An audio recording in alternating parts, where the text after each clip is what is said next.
Welcome to this explainer. Today we're diving headfirst into what is, honestly, one of the most chilling and baffling maritime disappearances of the entire 20th century. If you're someone who loves unsolved puzzles, history, and the absolute unpredictable power of nature, well, you are in exactly the right place.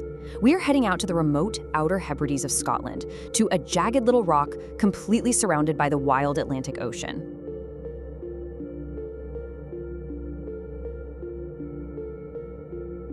Okay, let's get right into this bizarre true story. Picture this. You have three highly experienced lighthouse keepers. We're talking veterans here: James Ducat, Thomas Marshall, and William McArthur. And in December of 1900, they just vanished from the face of the earth. The ultimate question we're trying to answer here is, how do three seasoned men just disappear from a locked lighthouse? Because they left behind a perfectly intact, essentially brand new facility and just a whole slew of unsettling clues. No bodies, no distress signals, just an empty tower standing in the ocean. So let's start with part one, the eerie discovery. To really understand how this whole dark mystery unfolded, we need to put ourselves in the shoes of the relief crew and look at the timeline. It kicks off on the night of December 15th. A passing ship, the Fairwind, notices something absolutely terrifying. The Eilean Mòr lighthouse has gone completely dark. Now, you have to understand, for a lighthouse to just go out, it means something has gone catastrophically wrong. A relief ship called the Hesperus was scheduled to go check it out on the 20th, but severe storms delayed them. They didn't actually arrive until Boxing Day, December 26th. And man, their arrival was just deeply wrong from the very start. A replacement keeper, a guy named Joseph Moore, was on that ship. Now, usually there's a very strict protocol, right? The men on the island wave a flag, they put out provision boxes to be restocked, and they come down to the dock to welcome the ship. But as Moore approached, nothing. No flag, no boxes, no welcoming committee. The captain even fired off a warning flare and blew the ship's horn, just silence. Moore later described feeling this overwhelming sense of dread as he rowed ashore into this desolate, eerie quiet. Moving on to part two, clues left behind. So Moore climbs the steep 160 stairs up to the compound, and he uncovers a scene that just completely defies logic. Inside, it looked as though time had literally frozen. All the mundane, everyday chores were done. The oil lamps were trimmed, perfectly prepped for the evening, and the dishes were washed and put away in the kitchen. Yet, the beds were completely untidy, like someone had just jumped out of them. The fireplace was just cold ashes, and weirdest of all, every single clock in the lighthouse had stopped ticking. It strongly hinted at some sudden, completely unexpected interruption that just yanked them right out of their routine. But here is the detail that really gets me. It was hanging quietly right there in the hall. The search party realized that two sets of heavy waterproof coats, what they called oilskins, were missing, but one set was still there. Superintendent Robert Muirhead later came in and identified that this remaining coat belonged to William McArthur. And that brings us to a massive, glaring question. Think about this. It's December. You're in the Outer Hebrides. You are literally surrounded by the freezing Atlantic Ocean. It is windy, it is wet, it is brutally cold. First of all three men leaving the lighthouse at once was a huge violation of the Northern Lighthouse Board's rules. But for one of them to run out into a freezing gale, completely unprotected, whatever happened outside had to be an immediate, split-second, life-or-death emergency. There was literally no time to grab a coat. Now keep the number 150 in your head, 150 feet, because that is how high above sea level investigators were when they found staggering destruction down at the western landing stage.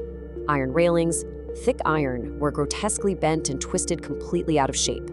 A massive supply box was smashed open, stuff scattered everywhere. Turf was literally ripped right off the cliffside.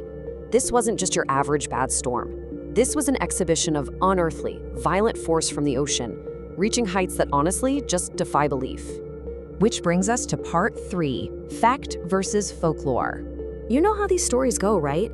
Because the scene was so incredibly creepy, the story quickly spiraled out of control into absolute myth. For decades, people talked about this chilling logbook supposedly found inside. The story went that the log described winds the men had never seen in 20 years. It supposedly claimed that Ducat had gone dead quiet, and that McArthur, who, by the way, was famous back on the mainland for being a really tough, hardened brawler, was literally weeping from sheer terror. And the supposed final entry of this logbook on December 15th is just perfectly cinematic. It reads, "Storm ended, sea calm. God is over all." I mean, it paints this haunting, almost gothic picture, doesn't it? 3 doomed men huddled together, praying for their lives in an isolated stone tower, while a supernatural storm rages outside. But, well, here is the massive plot twist. Those logbook entries, they were a complete forgery. Yeah, according to some really extensive research by journalist Mike Dash, there was no mysterious diary detailing men crying and praying. Those entries were totally fabricated by a literary hoaxer in the 1920s, and then they got popularized by a poet named Wilfred Gibson. And to make it even clearer, weather records from the nearby Isle of Lewis showed no such storms on the 12th or 13th. The sea was actually totally calm on those days. And this brilliantly illustrates the challenge with historical mysteries like this. When we strip away all those sensationalized myths, tales of 3 ghost birds flying away, an overturned kitchen chair, forged journals, what are we left with? We're left with the cold, hard, documented facts. We have missing oilskins, destroyed iron railings, and brutal Atlantic weather that actually hit a bit later in the week. So let's get into part 4. What really happened? Once we're stripped of the supernatural ghosts and the fake journals, we have to look at the actually plausible theories. Now, some true crime folks immediately point to MacArthur's famous temper. That theory suggests that maybe severe cabin fever led to a violent fight out on the cliffs. Maybe MacArthur murdered the other 2, threw them into the sea, and then overcome with madness or guilt, just threw himself off too. It's a really dramatic theory, and it totally satisfies our modern true crime obsession. But, as investigators quickly noted, there is absolutely zero physical evidence of a struggle or a crime scene anywhere in or around that lighthouse. Actually, the most grounded clue we have isn't a bloody weapon or a creepy diary, it's a boring old administrative record. You see, Thomas Marshall, one of the keepers, had previously been fined 5 shillings for losing some equipment in a gale. Now, a 5-shilling fine might not sound like much to us, but for a working family man in the year 1900, that was a massive, devastating financial hit. It was absolutely something they would be desperate to avoid repeating. So it's highly likely that this fear of losing pay led to the ultimate tragedy. Imagine the sequence of events. A storm starts brewing. Marshall and Ducat put on their oilskins to go down and secure the crane ropes at the western landing, simply so they don't get fined again.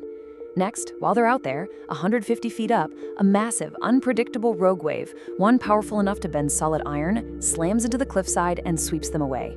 Finally, MacArthur, who's maybe watching from the tower or hears a shout, realizes his friends are in mortal danger. He completely abandons protocol, rushes out without even stopping to grab his coat, and tragically is swallowed by the sea while trying to save them. It's awful, but it perfectly explains the missing coats, the one coat left behind, the damaged gear, and the empty lighthouse. As we wrap up this explainer, we've peeled back over a century of ghost stories to uncover what is, at its core, a deeply human tragedy. It's a story driven by duty, by economics, and by a desperate, frantic attempt at a rescue. Yet, because there were never any bodies found, the absolute 100% truth remains claimed by the sea. So I want to leave you with this to ponder. When faced with the vast, completely unforgiving power of the ocean, which theory do you actually believe? What really snatched those 3 men from the dark rock of Eilean Mòr? Thanks so much for joining me for this explainer. Keep questioning, keep learning, and I'll catch you in the next one.